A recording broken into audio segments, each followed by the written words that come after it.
mà thành trơn. Ui à. Chứ nữa không phải thành trơn à. Không biết cửa này à.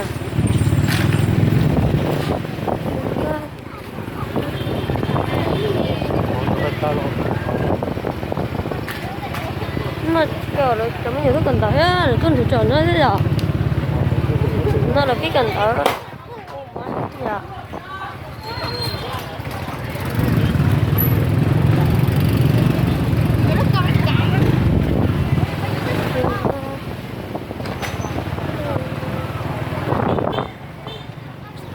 Tulu tuh sih tahu ya. Agak lemu, seperti kau kan ya.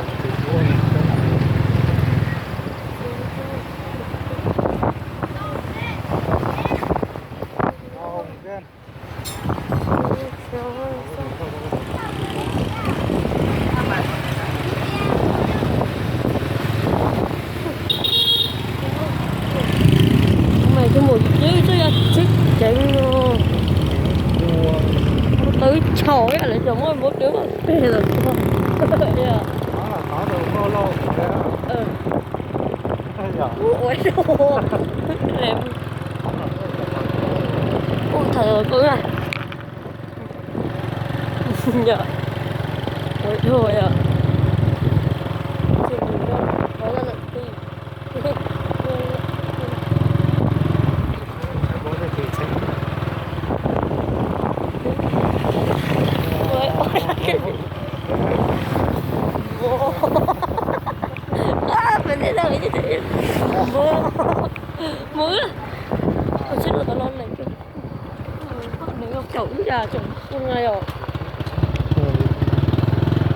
Mưa.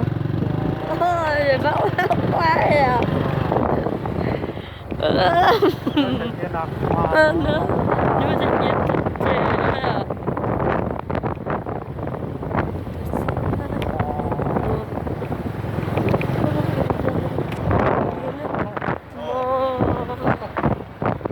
Chết nơi tình của nó.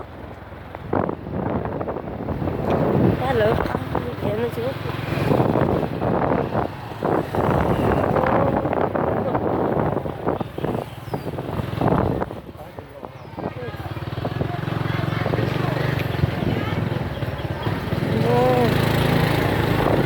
Nông nông có tới à? Tôi ta có tiền không mai. Ừ. Em nói cái nhóc thì tôi phải tập bó đó mà. Thế cháu lại để qua bó nó cũng nó được. Này thì yêu cuốn thì ok đấy. Đây lúc mà nằm ở xa này trong đó xa rồi. Ừ. Xa rồi. Ừ. Cái xung quanh. Tủ đang mùa ha. Nó khúc to, thế mà nó khúc xinh nhỉ. Dạ gì à?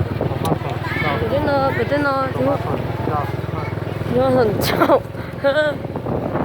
Kia tôi lúc có mất thần châu mà.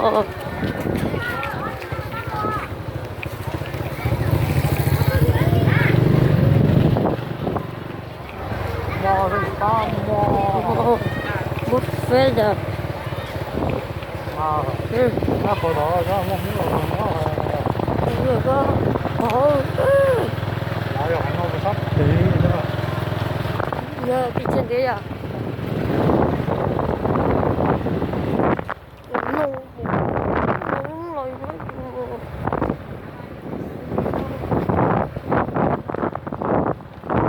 Thì nó siêu việt chứ. Rất khó rồi.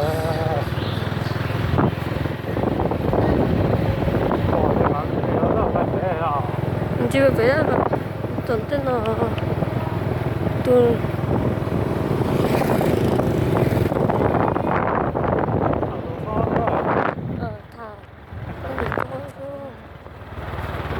Thả cô thả.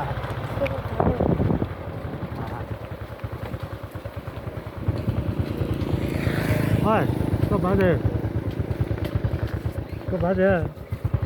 Có bán gì hả? Đấy, có cần đó nó. Có cần lỡ đó.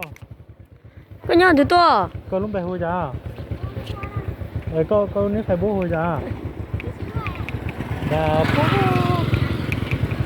Cái nhau thì to. có nhớ phải hả nhà phải nó to à. có một món luôn đó. Mò tới thằng cơ. Cái chảo rất thẳng coi. Ôi nhó xong rồi thôi. Một cái. Ôi nhó một cái thôi. Một số điện thoại. Đó. Mỗi một số điện thoại đâu nhá.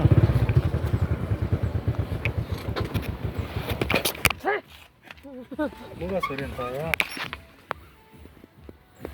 Cái Ông rất khó đó. Tụi mày có chuyện coi. Khiến ta khá đấy cũng rất khó lắm mà. cái là món mừng ca. Có tôi số điện thoại. Xong. Không phải tao nguồn.